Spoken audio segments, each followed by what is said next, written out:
Hello and welcome to The Long Couch. My name's Carl. I'm joined by Mel. That's me. As always, yours truly. And on tonight's episode, we will be discussing video game monetization. So these days, video games are like a multi-million, maybe billion-dollar industry. And there's a lot of different ways that video games have monetized themselves over the years to get them to this point. See, I think that you're probably going for evolution of sort of this sort of timeline of video game progression, and how it became more accessible and more of a commodity and a product. But also, it's just like this could just be like an economic slideshow, and I have no preparation for that. I have nothing in mind. There's only one graph in this slideshow, so. Oh wow, that's impressive. You're not going to be bored, I promise. But this is going to be kind of an overview of video game monetization throughout the years, so we're not going to cover every single thing. It's not necessarily going to be in perfect order, but we are going to touch on a number of different methods of how video games are monetized and how they've managed to be sustainable throughout the years. Hell yeah. So Let's start at the beginning, of course.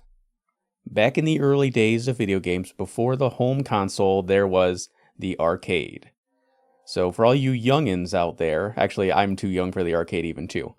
But before video games came to the home, they were only accessible in arcades, which I suppose if I have to go into it, it's a special place that you go filled with video game cabinets that you pay quarters individually to play video games. Nowadays they have these as like novelties. Yeah, I was about to say every millennial is familiar with at least one barcade in their town. Right, I've got one. Yeah, it's great. Yeah, I mean, I've got one too. And I don't know, I think that arcades are interesting because they very much still exist, right? But they have gone from the only feasible way to consistently play video games. The only way. And now it's like such a fucking inconvenience, right? I mean, you're paying $0.25 for 3 lives on a game that's like less than 5 gigs on my hard drive that I could, like, it's crazy. At that point, you're just paying for the experience. You're paying for location. Right, that is what you're paying for. You're paying for the atmosphere and the novelty of it. Yeah.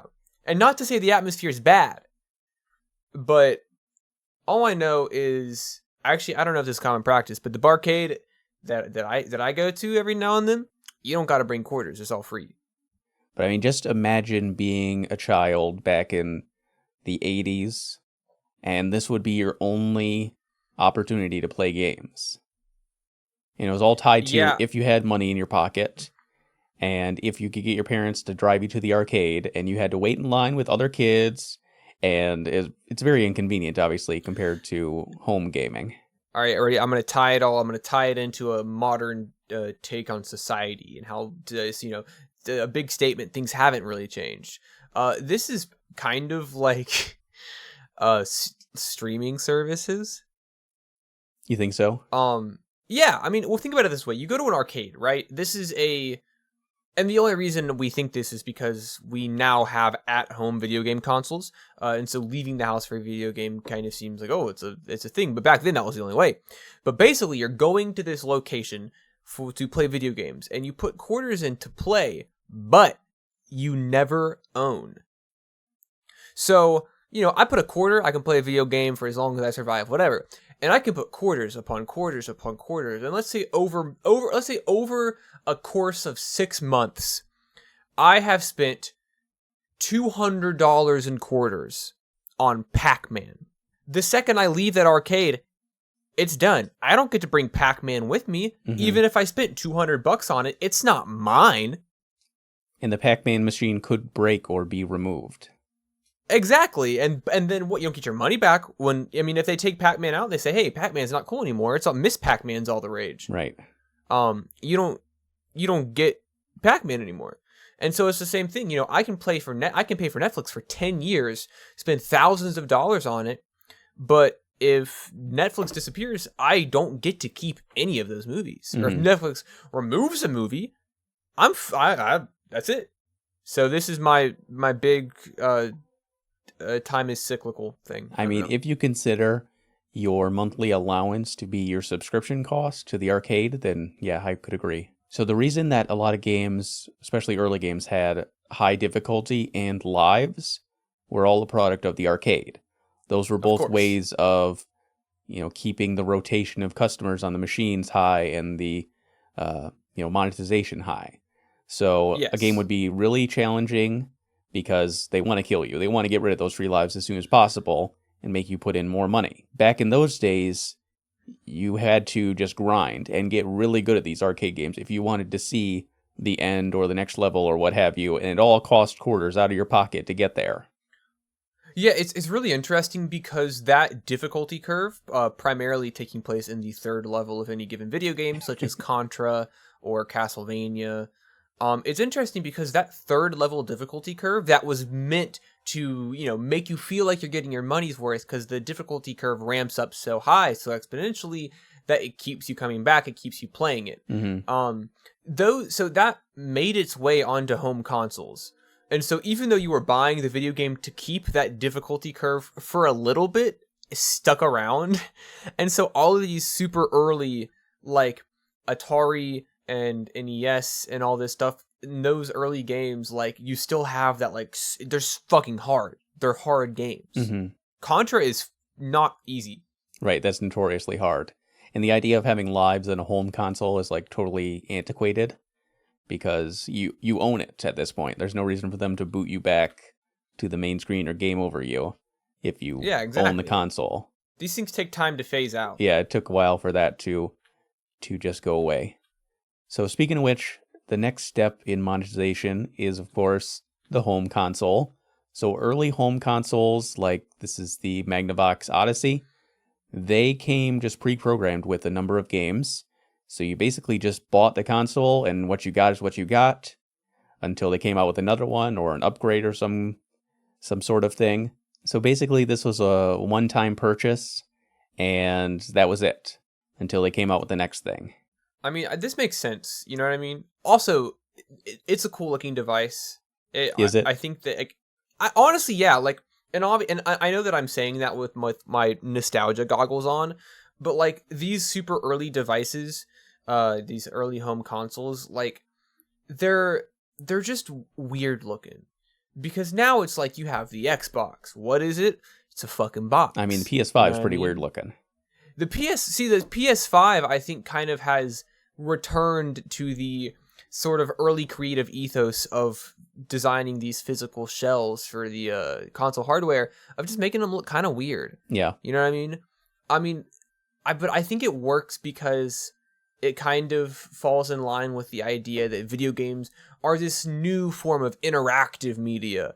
Where you're not watching a movie on the screen, but you're in control. And look, we have this weird, curvy, blocky thing that you can use in your controllers, or it's so futuristic. Have buttons in. Yeah, it is. It's futuristic. It's like we bring it back. You know what I mean? PS5 is a step in the right direction, but I think that we can get weirder. And also, like, God, can you imagine, like, I understand why games, like, just kind of came pre-installed on the... Can you fucking imagine, like, essentially the process of developing hardware that not only is able to take cartridges from third-party development companies, but also, like, make that shit mass-producible for a low overhead? Fuck that. Well, a lot of game consoles lose money. Oh, yeah. Because, of course, they make their money back by selling the games and other things that we'll talk about later. But the benefits, of course, of having a home console is, well, it's in your house. It's in your living room. Yeah. So you no longer have to wait in line or, it's cool as fuck. Yeah. And you're no longer paying per life or per turn.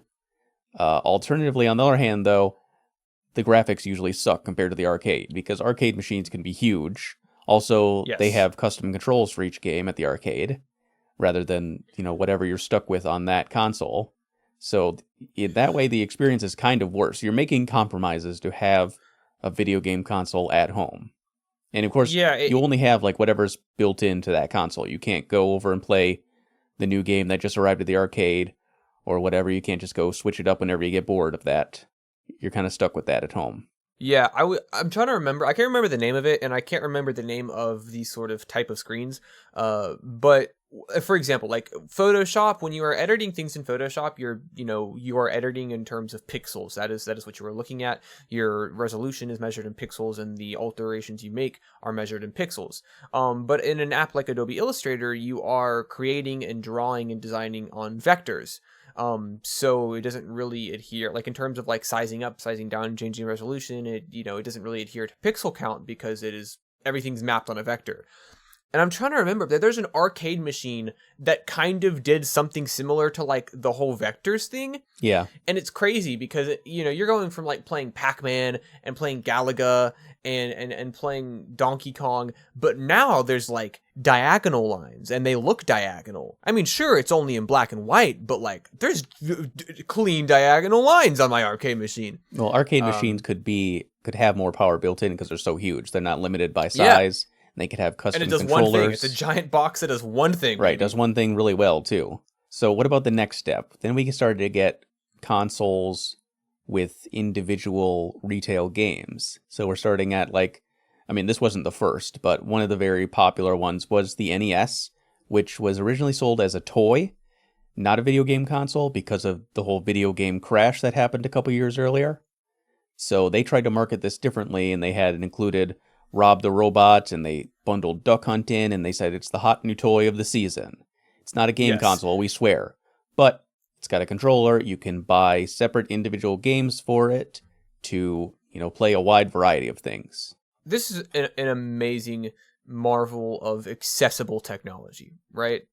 You have, new games. You have games that feel fresh. They feel new. I mean, this is where you're getting you're moving up from like 8-bit and now you're getting like 16-bit games, and you're getting games that you have more control over. But the thing is like after this, I think people kind of tend to forget, like, because Nintendo is a powerhouse today. Nintendo is monetarily and in terms of popularity fucking massive on a global scale. They can't mess up. However, the years following the release of the NES, Nintendo did so many just insane things that were not successful even a little bit. I feel like there's multiple times after the release of this staple console that Nintendo probably should have fucking failed. Like the Virtual Boy? Come on. The disk drive that inadvertently created PlayStation. Yes. And not to mention the Wii U later on. Yeah. Oof, the Wii U, man. And the GameCube didn't do too well. But aside from there, they had a lot of obviously huge hits. Oh, for sure. I mean, yeah, they were massive and they dominated these early days. But like, I think that sometimes we forget that Nintendo did some silly things. Right. They kind of did some silly, dumb things a couple of times. So with this era of consoles and separate retail games, you buy the console for a set price, usually a couple $100, and they'd be losing money on that. Oh, yeah. And then they want to sell you first-party games. So Microsoft wants to sell you theirs, Sony wants to sell you theirs, Nintendo, so on. But you also, with this, you got third-party games.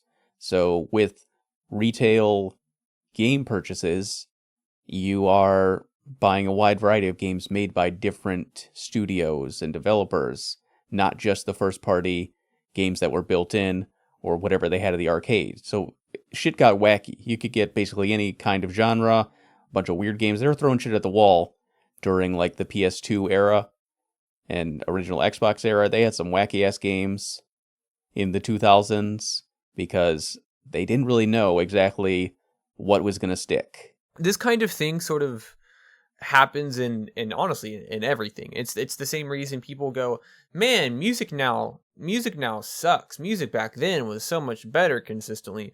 Video games now suck. Video games back then were so consistently better. And although there is some merit to those statements, people think that like music is mostly bad now, pop music is bad now because we're living in the middle of it. We're seeing these new releases happen and come out as they're made. it's the same thing with the games. You know, when you think old video games, you're like, oh yeah, dude, fucking Legend of Zelda, Super Mario, fucking the racing game. I The can't racing remember the game. name of it. It's Daytona. no, not that one, but my point is that the only reason we think all of the great, amazing games came out during this time period is because we forgot about all the bad ones. Right. Those bad ones didn't stand the test of time. That's why we think 90s music is the best, because all of the bad, awful shit from the 90s, which there was a lot of, hasn't stood the test of time. There were so many weird-ass video games that came out during this time period that just, like, were not successes at all. Cost, like, $90 in today, like, adjusted for inflation. Like, imagine paying $90 for, like, For fucking... a stinker, yeah. Yeah, For I mean, imagine Bubsy paying 3D. 90... Yeah, like, imagine. I'd be pissed. I'd be upset. So moving on, we've got game rentals. So this was a great way to obviously try out a game before buying, which, considering games were really expensive back in the day, this was a great alternative. And Yes. honestly, bring this back because, I mean, I guess it hasn't really, only the physical version has died. Because, like, GameFly still exists. I checked. But Does it really? I used to love going to the video store. Just, I mean, for movies and for games. But, you know, going there with my Yeah. brother, trying to decide what game we were going to get that weekend. We only could pick one. And it was a hard-ass choice because you had to, like, be stuck with that game for the whole weekend or whatever. You could pick one game out of the hundreds of games they had there.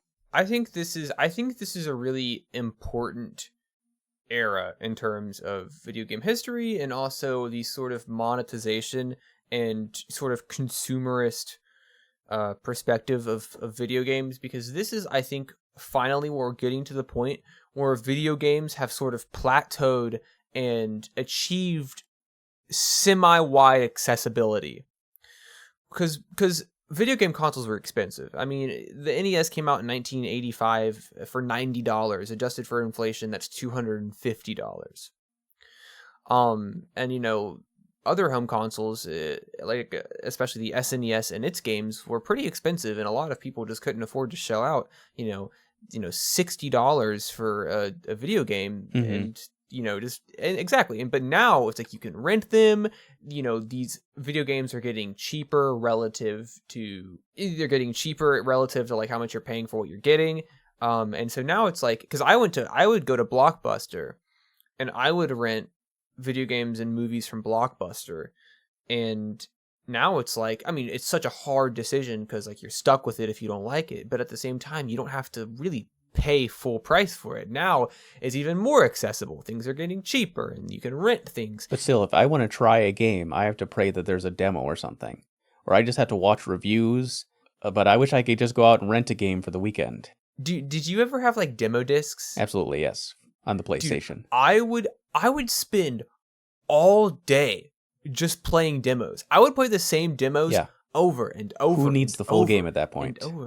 Yeah, dude. At that point, it's almost like I didn't even need it. Mm-hmm. I had this sort of consolidated in a vacuum experience, and I would just play them over and over. I mean, especially when you're a kid, like, you can't just go out and buy the game. So you got a demo disc, like, you're set. You got like 6 games now that you can play. The first level of. I don't have an income. Yeah. I don't have a car. But I mean, that's why game rentals are so awesome. And I mean, fuck scrolling on Netflix. I hate that shit. I hate that shit these days where you get with your friends or whatever, you're by yourself and you're just mindlessly scrolling on some streaming service. God, that experience is way worse than going to the video store, making an event of it.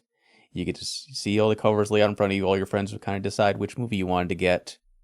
Yeah. Because you can't just pick one and be like, I don't like this one. Let's watch something else. You got to settle on one. Yeah, you have to commit. While you're there, you can compromise. You can get snacks. You might run into somebody who can recommend a movie to you. There's always the employee there who will tell you all about the movie. That's a good experience. Bring that back. I mean, there's been times where I'm not exactly happy to admit this, but there's been times where I've, like, scrolled to, like, find a movie that everyone that is at my place can settle on. Like, we've like, scrolled, like, 45 minutes. Right. And it's just like, at that point, everyone's kind of a little upset with each other. I mean, everyone's tired by that point. It's like, I don't even want to watch anything anymore. Like, the experience is just so dull and lifeless and kind of upsetting. It's not fun. I mean, is it inconvenient to drive to the video store and back and to return your movie again when you're done? Yes, it is. But, Yes. it's an experience. It's part of the overall experience. Let's take a look at the one and only graph in this presentation. Hell yeah. This is game prices adjusted for inflation. So really the important part we want to look at here is the PS2 in 2000 and onward.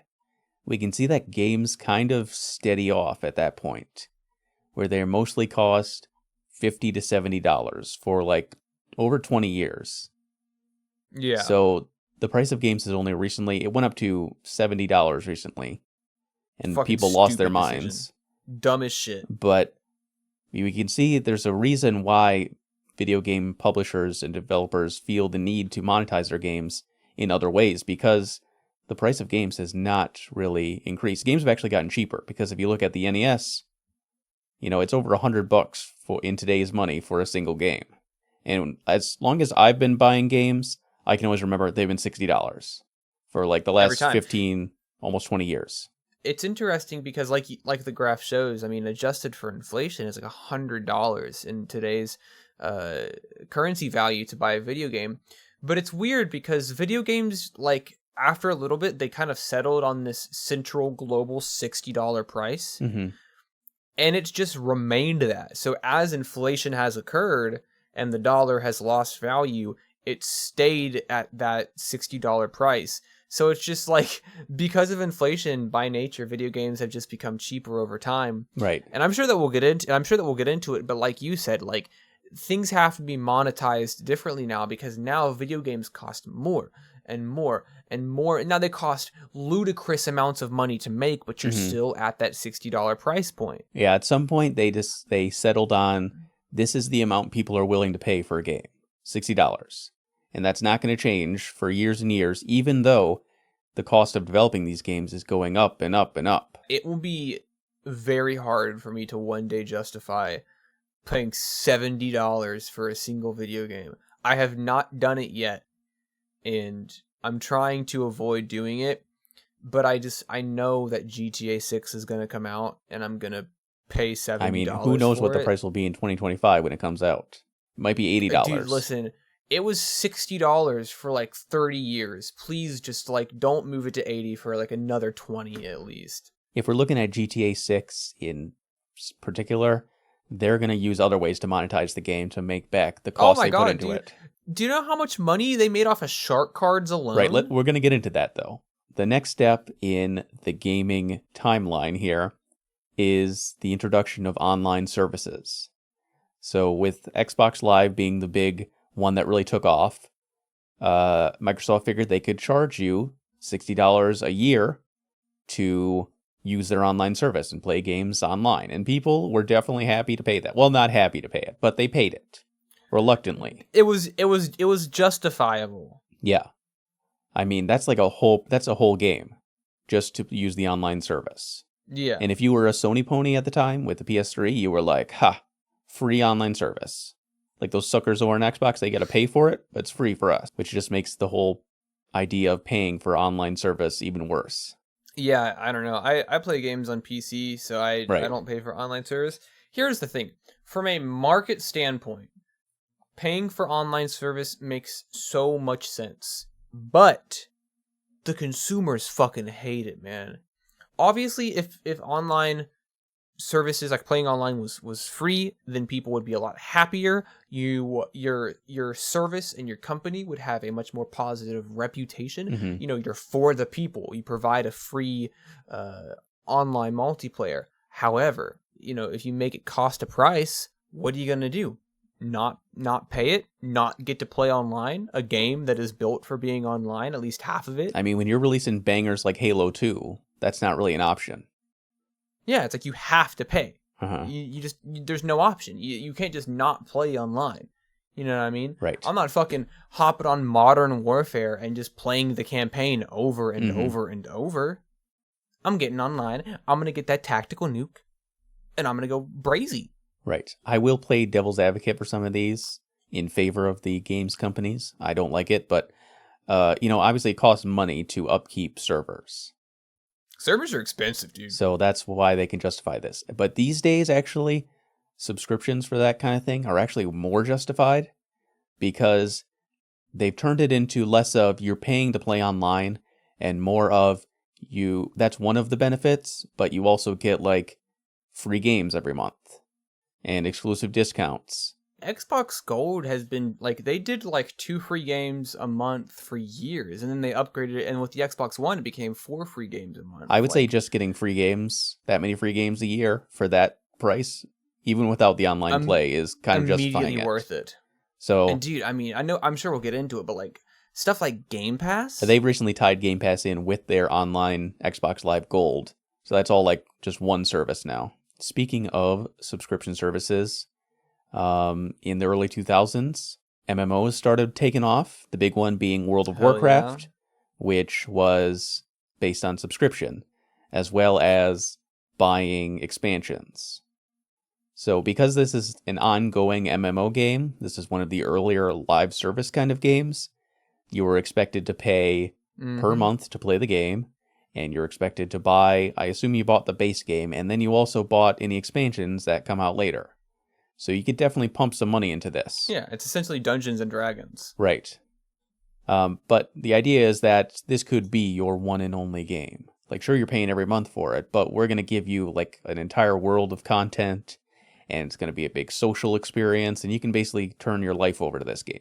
Yeah, I think this is a really interesting turning point in gaming, because with the introduction of online, I think it became a much more feasible idea, much more tangible, where, like you said, it's like somebody releases a game, and now that is like the only game you play, because it used to be, it's like, oh, I got this and this and this and this and this, and I can kind of cycle between them. For example, I play Counter-Strike. That is the only video game that I play. And it's not an MMO. MMOs, like you said, have expansion packs, have very consistent updates, constant world building. But my point is like, we have now entered an era where there are video games that release that could just be the only game that somebody plays. Now, Call of Duty is a little bit behind on those times, releasing one shitty game every single year. But I digress. I don't think anybody wants to get on this podcast and hear yet another person say that Call of Duty is bad. Well, you won't hear from me because I bought the new Call of Duty. Oh, my fault. my fault. My fault. Play. I didn't know it was like that. And you know what? I think Call of Duty should just be a yearly subscription, and they should just keep updating the same game. Yeah, I mean, honestly, if you just pay $60 a year for like 70, my bad, $70 a year for just the Call of Duty title. I mean, that's pretty much what people are doing anyways. So you might as well just compile it all into one forever updating game. It's a slippery slope, because that also kind of comes back around to the conversation of never actually owning what you're using. Like, for example, the streaming service is like a big thing. I know that Christopher Nolan like isn't even releasing Oppenheimer on streaming services because he wants you to be able to own the movie and never have anybody take it away.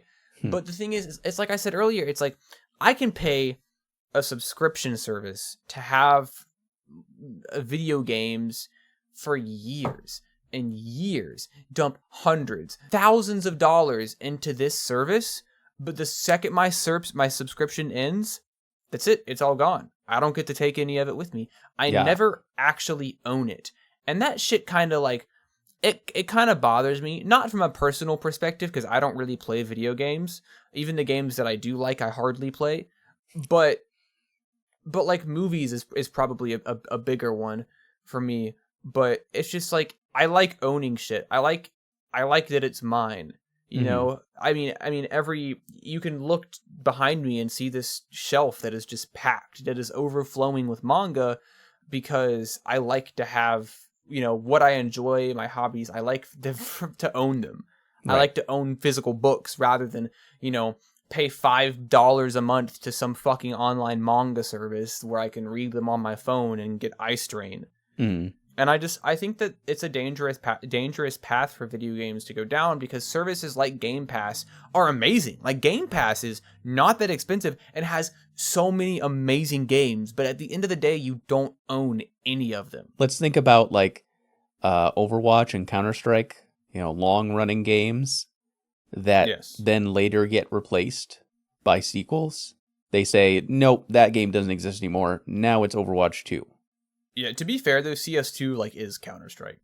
Right. Like it's the same game. It was, I mean, I guess Overwatch 2 was also a patch, It has some fundamental differences that but it I didn't replaced the sign up first for. game. Right. And I It can't go back replaced and the just first play the game. old one that I like. Same thing with you. Yeah, You can't go back and play the original Counter-Strike if you don't like the new one. The changes to Overwatch 2 were much more egregious, I would say. Like, I'm upset that I can't play Overwatch 1. CS2 had some issues at the start, but it's generally just kind of like an upgrade to the original rather than a overhaul of mechanics. Mechanics are all the same, maps are all the same. It's got a new look. It's got some new mechanics in terms of like how like the environments act. But like Overwatch 2, man, that is fucking oof. Now, what if they were to shut down the servers for Counter-Strike 2? How much money would you be out? How much money would I be out? Yeah, are you like, have you sunk a lot of money into that game? I'd be out $15. I'd be out $15. You just I bought... have sunk a lot of money in that game, but I actually got out early and sold all my skins. Okay, fair enough. So okay. Actually, if they close down the servers and for some reason that also closes your Steam inventory, I would be out. I would be out maybe $150, $160. Not the worst, but still. But yeah, I mean technically you're right. I don't own that, you know? If CS2 shuts down, that $100 AK skin is kind of fucking, it's nothing. It doesn't exist anymore. And if we want to look at another Blizzard example, Warcraft got a remastered version that took over the original one, and it was worse than the original. So basically, you don't own your games anymore. Blizzard's got a habit of just making their beloved products worse. Yeah, they do. And that ties in nicely to our next point. This is digital storefronts. So with every game console being connected to the internet constantly, now they have a new method of selling games to you, which you don't really own. But you're paying for the right to play it. So digital games, which is pretty much the standard now. Once they emerged, they just took over, and physical media has been dying out for years slowly, and it will eventually die out entirely. Game consoles won't have disk drives anymore. And a lot of people have been clinging to physical games because they like that ownership. I imagine, Mel, you would be one of those people if you were more of a gamer.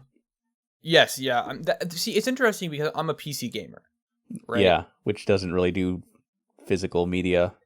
Yes, but the thing about video games is like it's interesting because to some extent, like there needs to be a way for you to exercise ownership over what you've purchased. Like for example, this is a crazy fucking example. But remember when Flappy Bird was taken off the App Store? Right, yeah. If you had Flappy Bird installed on your phone, you got to keep it. It didn't take it off of your phone. And I think that digital storefronts like Steam, and Steam borderline having a monopoly on digital storefronts on PC gaming, is as long as there is some sort of system of measurements, in place where the games that I purchase are mine, even if I don't own a physical copy, but they are mine. Let's say one day Steam goes out of business, I still get to keep my digital downloads of those games. Amazing. But when you don't own like a physical CD or a physical DVD or a physical game disc, there is always a little tiny margin of error that exists where there is some sort of like DEFCON 1 level situation where the ownership of something you have paid for can be taken away. I mean, imagine if you lose access to your Steam account. Yeah, I mean, if I lose access to my Steam account, we're talking hundreds of dollars that I've spent just gone. Right. It's a complicated debate for me because I value physical media and I value the ownership over, the things you purchase.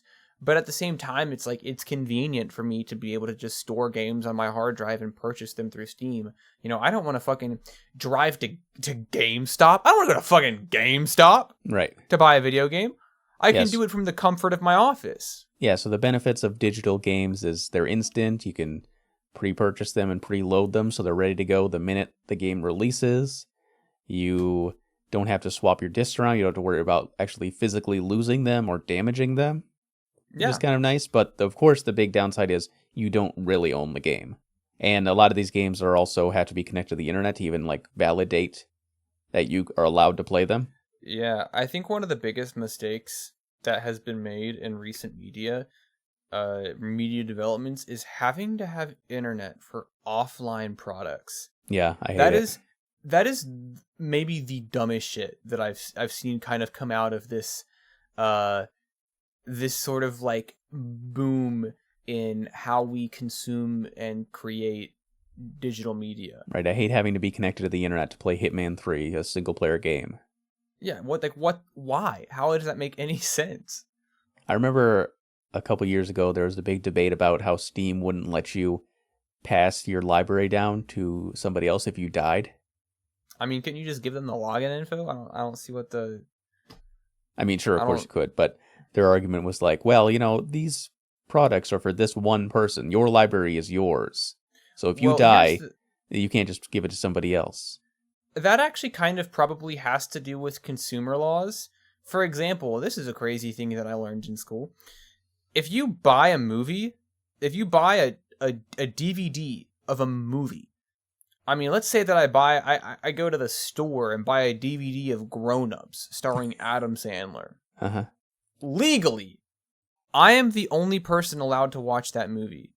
If I invite 20 people over to my house for a dress-up themed grown-ups party night where we all watch the movie, technically, I'm not allowed to do that. They all got to bring their own copy of the movie. Exactly, because I'm the only one that bought it. Mm-hmm. Obviously, that's an incredibly antiquated and silly law. Not a single company in the world, I think, would try in any way to attempt to enforce that. But I kind of understand the whole not being able to pass on your games collection to another person, because that probably violates some sort of clause or law that is put in place to ensure the creator of the game, which is not Steam, their fair pay. Like, if I can just pass my fucking account onto somebody, which game sharing is a thing, but if I just pass my account onto somebody, then somebody gets all my games, and they didn't even have to pay for them. That's one lost copy for the company. What if you had all physical games? That could easily just be passed down. It's a silly thing, but I'm playing devil's advocate. I can understand why there were maybe measurements put into place that would prevent the sharing of digital libraries of games. And think about like game trading and buying used games. Like, that practice is obviously going the way of the dodo because of physical media dying out, but you know, selling your game to GameStop, losing money on it, and then them making a profit on it, like, the game developer doesn't make any money on that transaction. Exactly, and this is Nintendo's problem, is caring too much about that. Yeah. Nintendo makes amazing, beautiful games, but fuck them. It's a mean company. They're bullies. I mean, Microsoft tried to pull some stuff like that too during the Xbox One launch. Yeah. They had some practices to restrict game trading and always online bullshit, which is just... These are all the bad parts to this new digital era, which has its definite upsides. Yeah, I mean, companies like Nintendo are, I mean, like, sure, like, you can penny pinch a little bit and save a tiny little bit of money in the long run because your company is run by a bunch of fucking ancient people who are out of touch with their main devoted consumer base. But also, like, sure, you might pinch a couple pennies in the long run, but you are losing out on the dedication and loyalty of your most passionate fans by consistently fucking over the people that care about what you make the most. I mean, Nintendo is I mean, I would not be surprised if I had I turned 23 next year, in 3 months. I turned 23 years old. If I got a birthday cake that had Mario on it and somebody drew an icing, it's a me. I turned 23. I bet Nintendo would bust down my fucking door and shoot me for using Mario's likeness on my birthday cake. So why are digital video games not by default cheaper? Because it costs a lot less to distribute them for the company. Yeah, I mean, you don't need to make a physical disc. Yeah, no physical disc, no shipping, no paying for retail space. That's why this is being pushed so heavily, because the digital future is way more profitable for them. And they can sell you a digital game for $60, $70. It makes them more than selling a physical game for the same price. And then they can also restrict you from sharing that. So, where they can't do that with a physical game, so more people have to buy their own copies.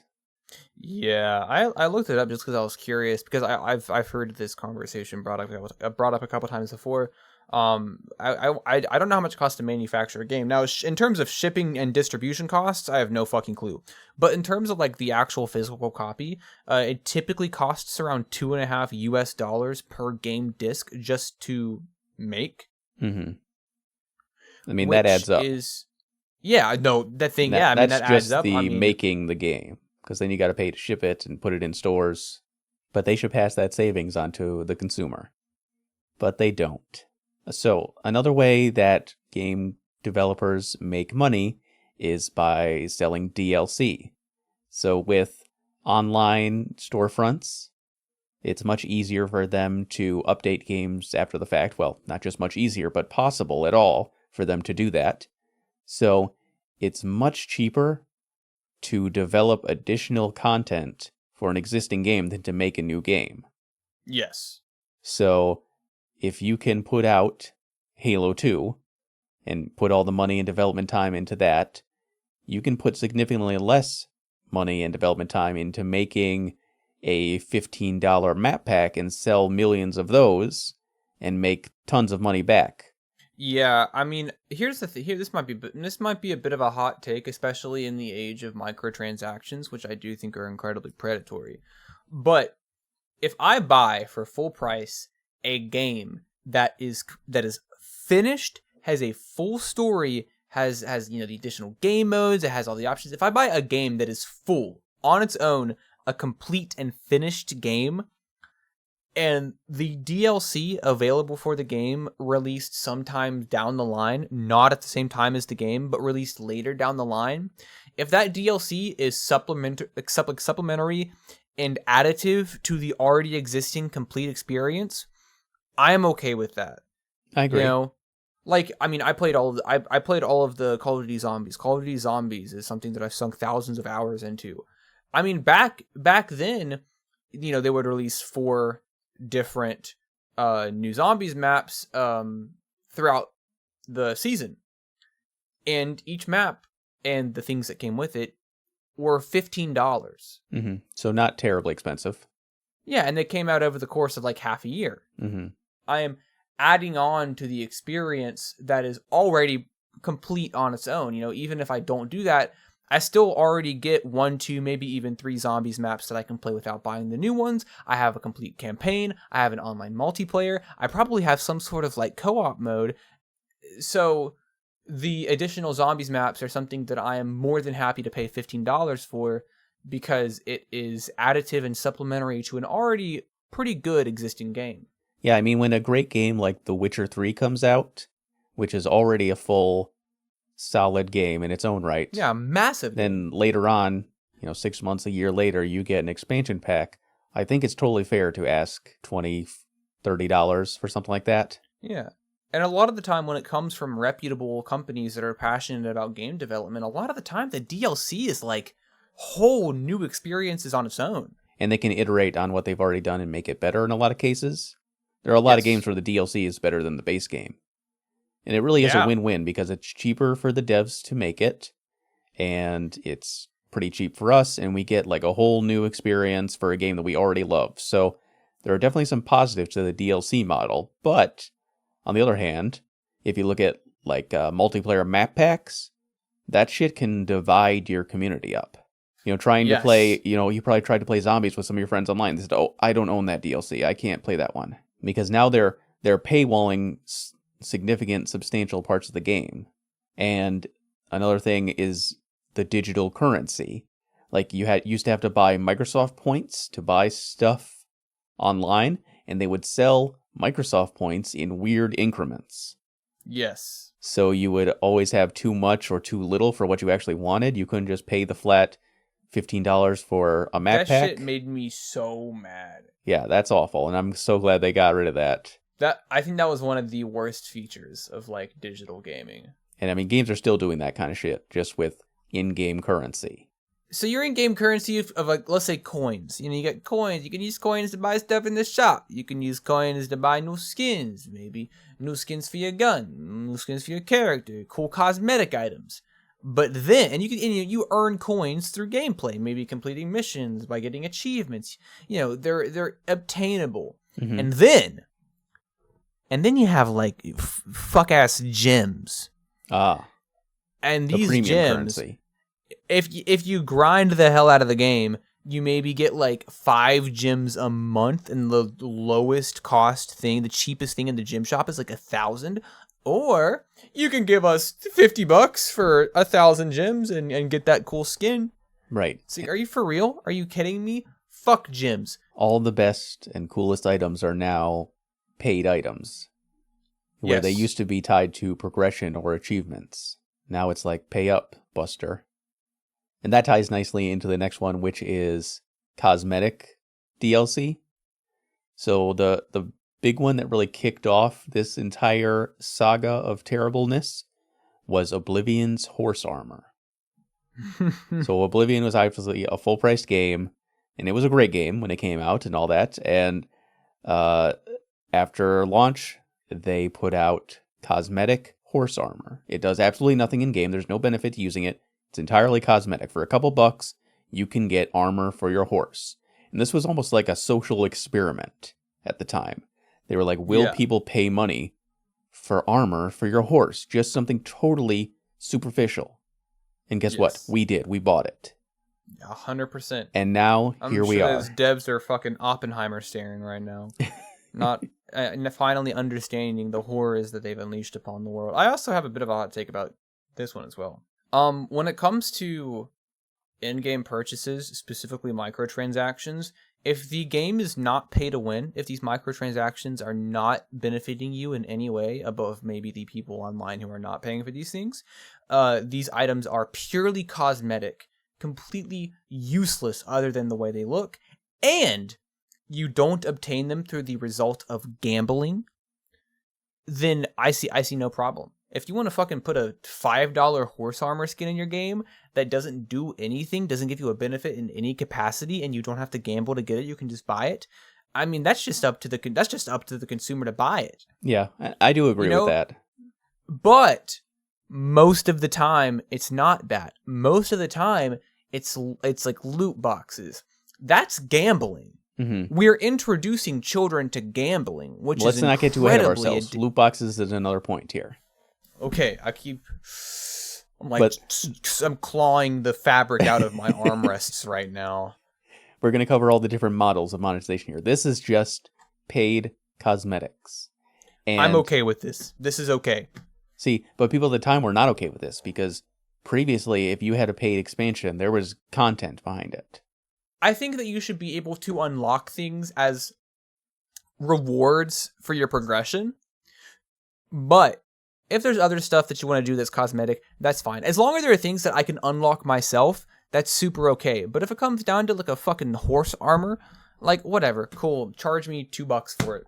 Also, this was a full price game, and you could not earn the horse armor through gameplay.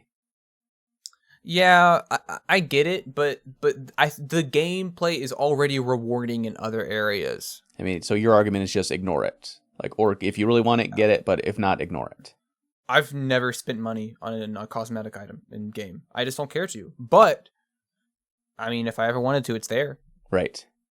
I mean, but the thing is I don't have to pay to make my horse faster, or make my horse stronger, or make my weapons more effective. It's just a different looking horse. I can live without it. That's true.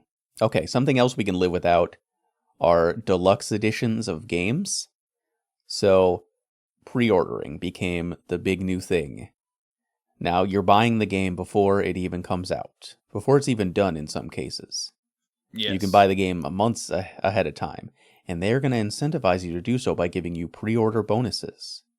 Yes. And they might even try to get you to buy a more expensive version of the game by throwing in some digital goodies. Totally useless junk that they just took out of the base game and segmented off. Now they're going to make you pay extra money for that. Now you can pay $80 for the new Assassin's Creed game. $90, $100 for the new game. I mean, a lot of the time it's like limited edition, like pre-order skin. It's like, oh, if you have this skin, you pre-ordered it and you'll never be able to get it again. Right. And then sometimes you get like statues and shit, which is like actually worth it because that's like a physical, tangible item. But pre-ordering is dangerous because it's kind of like giving the companies more leeway to put out unfinished games because they already have your money. Yeah. I mean, pre-ordering kind of paved the way for early access gameplay, which is a fucking nowadays you mess. just pay for early access. Like pre-order the game for $80 and you can get 5 days early access.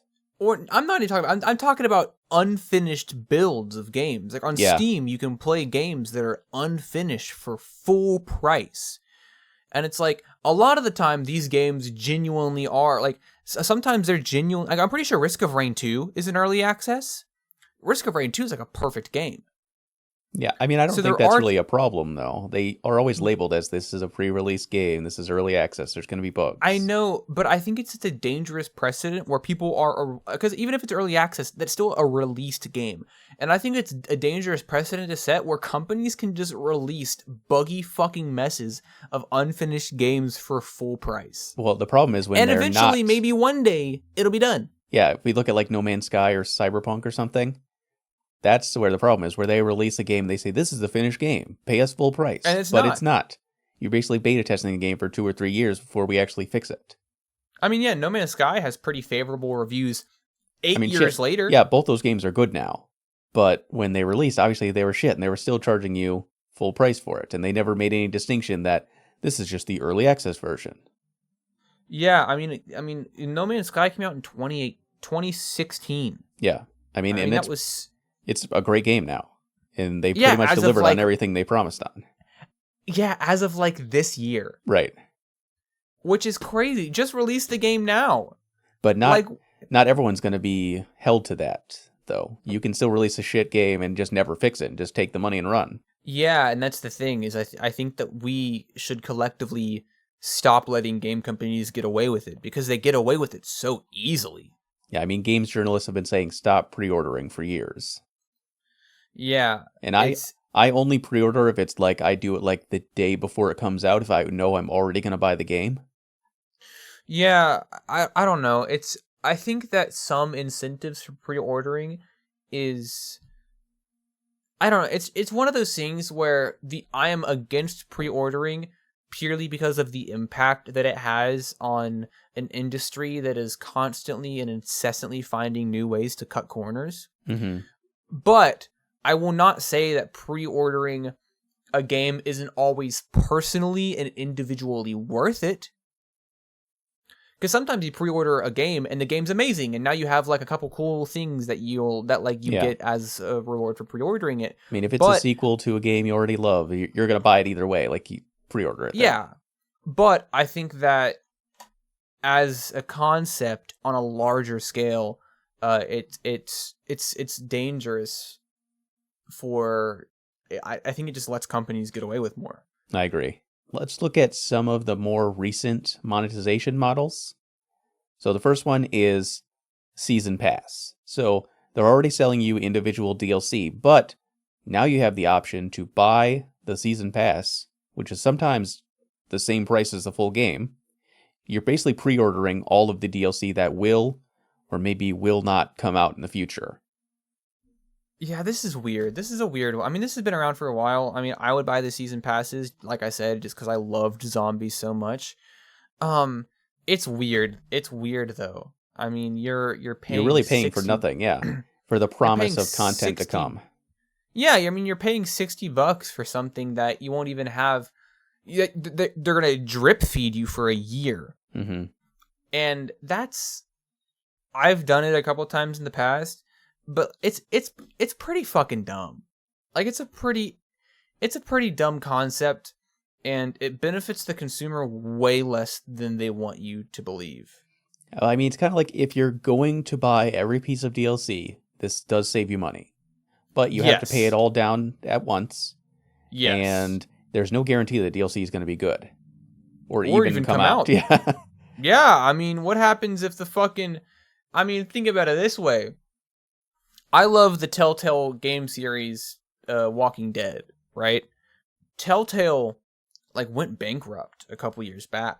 There have been instances where, like, companies have gone under and it's like, oh, fuck, like, I paid for something that I might not get. Right. I mean, that happens with, like, Kickstarters all the time. That's not always video game related, but how many Kickstarters have people funded and just not fucking gotten anything out of? Mm-hmm. Even early access games where you buy in to play them early, hoping that the game will fully develop over time and come out, and then sometimes they just never don't. does. Yeah.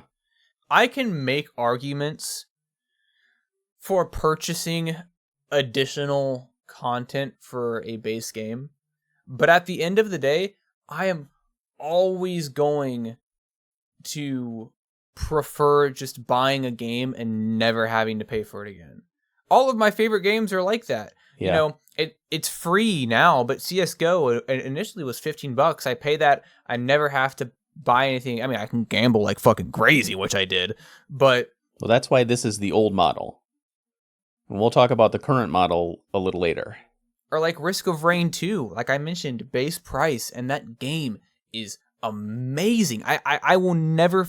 I don't have to spend anything extra to get what that game has to offer. Mm-hmm.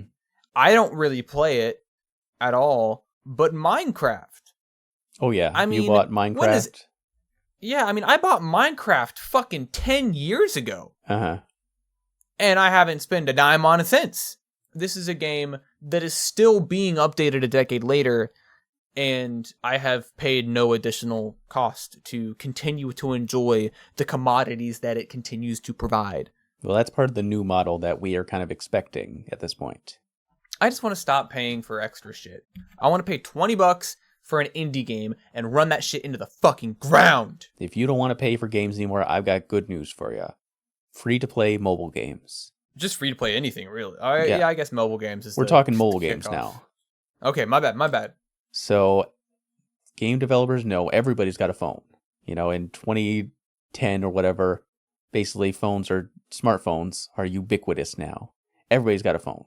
Some of these people are gamers, and some of these people could become gamers if we make some dumbass, simple, stupefied game that they can understand. And we make it free.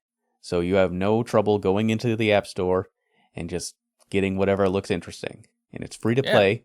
We hook you in with our fun little diversion of gameplay.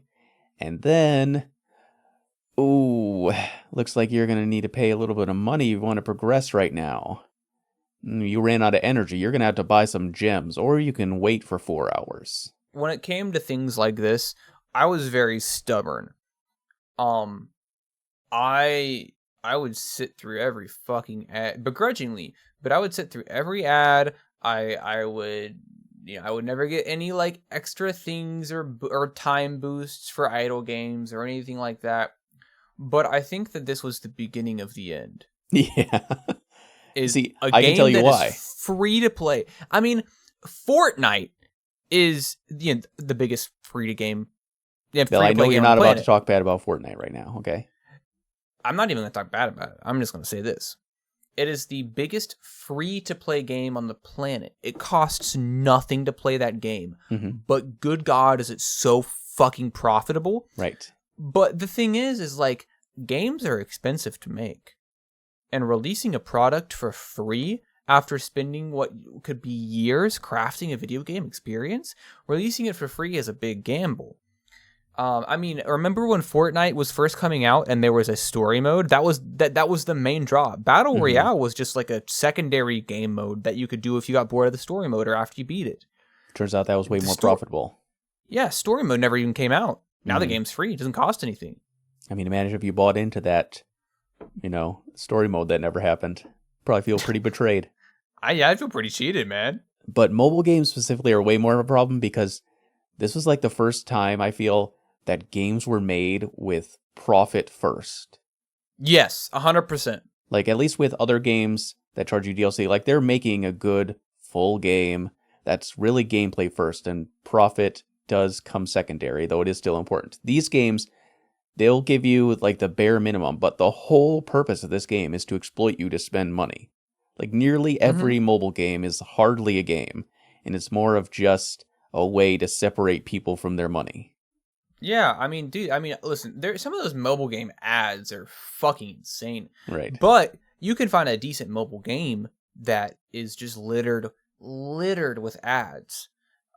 Because that's just the business model, you know? You don't charge anything for the app, but the app is borderline unplayable because of how many ads there are. Mm-hmm. I mean, I went a long time not playing any mobile games, and then I have like one or two on my phone that I play every now and then.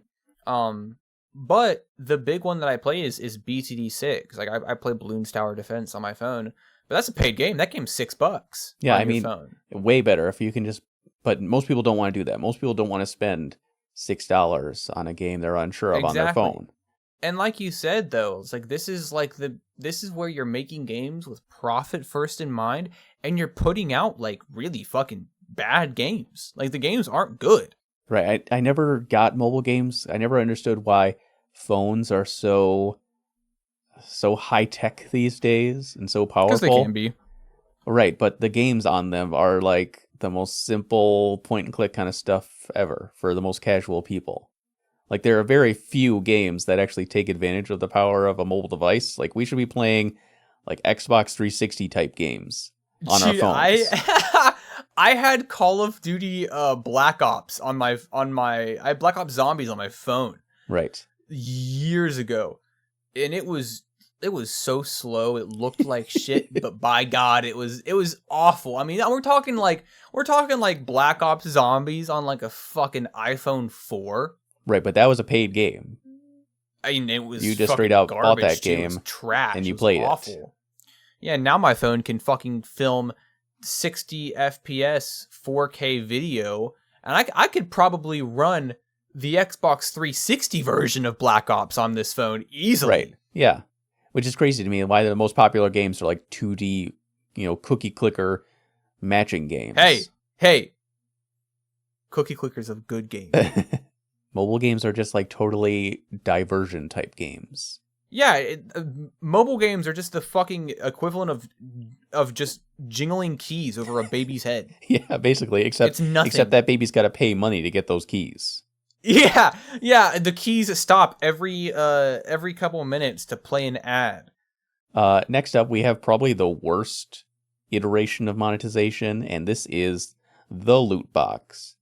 This was popularized by Overwatch, and this is just straight up gambling. You pay money down to maybe, possibly, potentially get a cosmetic item that you want. Brother, let me tell you this. Overwatch had loot boxes. Brother, let me tell you a little something about Counter-Strike. Mm-hmm.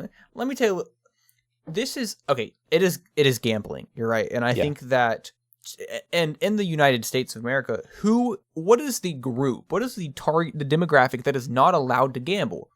Children. Right. Children can't gamble. It's illegal.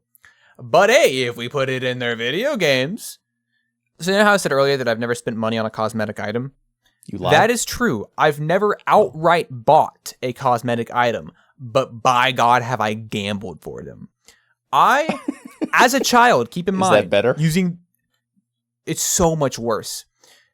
As a 15-year-old, 16-year-old, I dumped so much money into gambling for CSGO skins. Mm-hmm. And it was addictive. I didn't realize at the time that I was addicted to gambling, but at 15 years old, I was addicted to gambling because of a video game. So when you have loot boxes in Overwatch, when you have it in Call of Duty, and yes, I as Counter-Strike as well, it's like you're introducing children to gambling, something that they legally should not be allowed to do, and It's bad. It's not good. It literally gets children addicted to gambling. Like say what you want about paying for useless cosmetics. That's fine, but I think this is like evil. This is like actually evil. Yeah. Which company was it? EA that was like, it's not gambling. It's actually It's a surprise mechanic. A surprise, surprise mechanic. Hold that fuck thought. yourself. Hold that thought. I'm holding on. This is especially bad. I mean, the publishers will say it's not gambling because you actually get something. You put money in and you always get something. Yes. Like, you don't just lose everything and you don't get the money back. So technically, it's not gambling. And Counter-Strike, at least, if you get a cosmetic in that game, you can resell it. Is that right? Yes. So, but other games like Star Wars Battlefront and Overwatch, if you put $15 in and blow it on loot boxes, which I've done many times, and you don't get the thing you want, you're like, I've sunk cost in this already. Like, I have to put more money in. Otherwise, this is just a waste. And it also exploits your dopamine and the high people get from actual gambling. You know, the thrill of opening up a crate. Here's a story for you, Carl. Mm. Once again, I'm like 16 years old, right? And to be fair, you are correct. You can resell Counter-Strike skins. You can sell them. That's something, I guess, to hold on to. But I was gambling CS:GO skins because, you know, it was what I did. I lived at home. I had a disposable income. And I turned $20 into $500. Hypothetically. I did it. I'll admit. Underage gambling here. Connoisseur. I turned $20 into $500. This is a real thing that happened. Did you actually sell the item for $500? I lost it all. Ah. Same day. I made $500. I won the slot that I was doing like 10 times in a row. Mm. I lost the 11th time and I was like, oh, I'll just make it back. Lost again. Oh, okay. I'll make it back. And I lost it all the same day. That's a crazy feeling when you're 16 years old to get the dopamine rush of making a $480 profit and then immediately losing it. Dude, I felt like I felt a pit in my stomach. That was actually the last day that I gambled on those websites. That was the last day that I ever gambled on those websites because I felt such a pit in my stomach. I was like, in my head as a 16-year-old, I was like, I know that this feeling is not permanent and this is a mistake that I can recover from mentally and financially, but I never want to feel like this again. Yeah. I mean, not everybody's quite as vigilant as you, though. And everybody is susceptible to this vice of gambling addiction.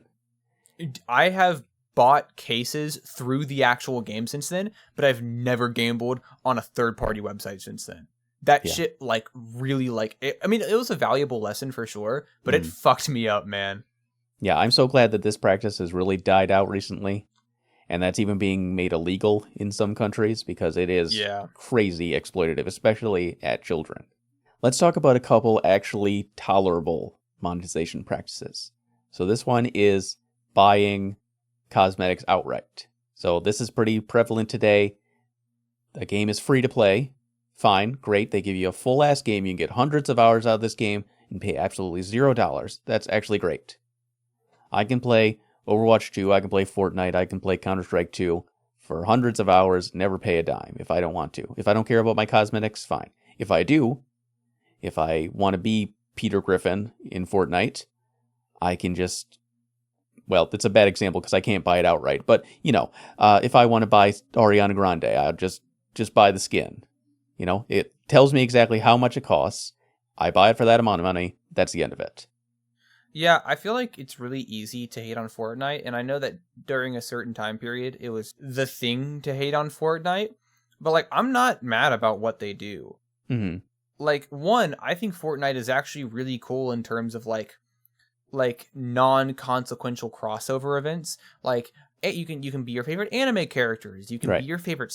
You can be your favorite singers. You can be your favorite like pop culture characters. Like Fortnite does so many collabs with so many different IPs that it just kind of feels like this big, jumbled amalgamation of pop culture characters in like a battle. And a battle royale makes perfect sense for that kind of like cosmetic thing to come into play. A lot of people want all these characters in like Smash Bros, for example. Right. But like adding a character to Smash has like real weight to the competitive nature of the game. Mm-hmm. But where it's purely cosmetic, a battle royale game where the new characters are purely cosmetic, like, is actually really cool that they're able to have this space for there's so many clashes of IP and so many clashes of pop culture characters. Like I'm actually, not only am I okay with that, I think it's cool. Like I haven't played Fortnite in a couple years, so if they have gambling mechanics, then I stand my ground. I'm still against those mechanics, but They got rid of those. Outright just purchasing like the cosmetics for money in a free game, like, I'm not gonna do it, but I respect it. Like, it's if you want to fucking be Peter Family Guy for $10, fuck it, dude. Yeah, sure. So I'm going to be the big apologist here, especially for Fortnite, because I still play that game weekly, and I've spent a lot of money on it. But to be fair, I have gotten tons and tons of hours out of that game. So for me, if spending a couple dollars here or there for something that I like and enjoy, I think that's totally justified. Like, if I play this game yeah, a lot during my week and I want to pay a couple dollars to look like Batman with a gun, I think that's worth it. I mean, yeah, it's what you get out of it. Like, Right. if you truly believe that shit's worth it because you play that, I mean, you play Fortnite so much or to a certain amount of time that it feels worth it and you can justify that purchase, yeah, sure, that's fine. Yeah, I mean, if there's a game, especially a free-to-play game, that I'm getting tons and tons of hours out of, like League of Legends or Fortnite, I'm happy to pay microtransactions for cosmetic shit, because it just, I'm getting my value out of that because I play it so much. And I just like cosmetics in a lot of cases. I mean, I don't mind paying that little bit extra just for stuff that, I mean, what's wrong with just spending money on things that you enjoy? Yeah, that's kind of the thing, is like, I mean, I got a bunch of anime statues on that shelf behind me that don't Right. do shit. It doesn't do anything, but I bought them because I liked them. Exactly. That's it. I just like the way they look. I mean, people would argue, oh, that's a physical item. It has way more value than a digital item. I mean, value is what you assign to it. I mean, beyond the price, True. but it's what you assign to it. You know what I mean? If you think that paying $10 for fucking Peter Family Guy and Fortnite is worth it to you, I mean, who am I to tell you that you're wrong? Well, Peter Family from Fortnite is a bad example because he's actually part of the Battle Pass. Okay, well, Jujutsu Kaisen characters, Gojo. Yeah. Can you buy Gojo? Probably. Okay, well, if you want to be Gojo or Ariana Grande or The Weeknd wearing an MF Doom mask. So, the Battle Pass model, funnily enough, was popularized by Fortnite, and this is pretty much the standard for free-to-play games. So, it basically, you pay a one-time fee, small amount, $10, maybe $15, and then you unlock the Premium Battle Pass, and basically you unlock a bunch of preset cosmetic items as you play the game. So, it's kind of a case of the more you put in, the more you get out. And in a lot of cases, you paying can... and still having to unlock through progression, though. I mean, I don't think it's bad, because you're paying like a small amount, like $10, and you're getting like probably $100 worth of cosmetic items. I just think you should do one or the other. I think you either have a battle pass where you can unlock things through progression, or you pay for it and you just get it all at once. I like having both. And in a lot of cases, the battle passes come with premium currency. So if you pay the $10 up front, and then you play the game enough to beat the battle pass, you have enough currency to buy the next one. So if you don't spend it on cosmetics, you can just keep buying the battle pass for free, basically, if you play the game enough. I think premium battle passes are... I don't know how I feel about them. Like, I think the Overwatch 2 premium battle passes are weird. Like I said, it's just like, you pay for it, but then it's like you still have to unlock through progression throughout the season, and I don't know. I don't love it. I think you should either be able to unlock through the rewards of the effort you've put into the game, the time that you put into the game. But if I am paying real world money, I want to pay for it and get it. Yeah, I think this model is much better than loot boxes. I can at least admit that. It's Anything's definitely better not. than loot boxes. It's not perfectly consumer friendly because there's also the FOMO of it, where the season ends and the battle pass expires. So if you Yeah. haven't played enough to reach the certain tier rewards you want, you can pay to level up your battle pass. But like the more you play, the less you might have to potentially pay. So really it is, if you can justify, if you play this game the most out of any other, and you can justify getting the premium battle pass, it is worth it. But if you're not going to play enough, then it can kind of force your hand into paying additional money for something you might want. Yeah.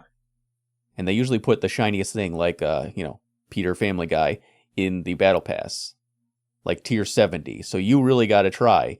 You really got to work to get that. But if you can put in the time, you're technically kind of saving money, because that standalone cosmetic would probably cost more, and you also get all the stuff in between that cosmetic and the start of the battle pass. Yeah, that is true. I mean, it depends on like for example, like if you bought the Overwatch 2 like battle pass for that season, you're probably gonna get your money's worth. If I buy it, I'm not even like close to Right. getting my money's worth. I don't intend to buy it. I hardly play that game anymore. Okay, well, But okay, you know well, what? The new League of Legends patch just came out. I can justify that because I play that game, quite a few hours every week. yeah, So and I'll get my $10 it's out of it. if the amount of time, if the amount of time you put into it, you feel like you get your money's worth, it's fine. Yeah, so this is definitely a tolerable model. It's much better. It's more consumer friendly than others. One thing I totally forgot to mention with the new free-to-play live service model is now that they're selling us cosmetics, basically all the content is free. But we have to consider that too.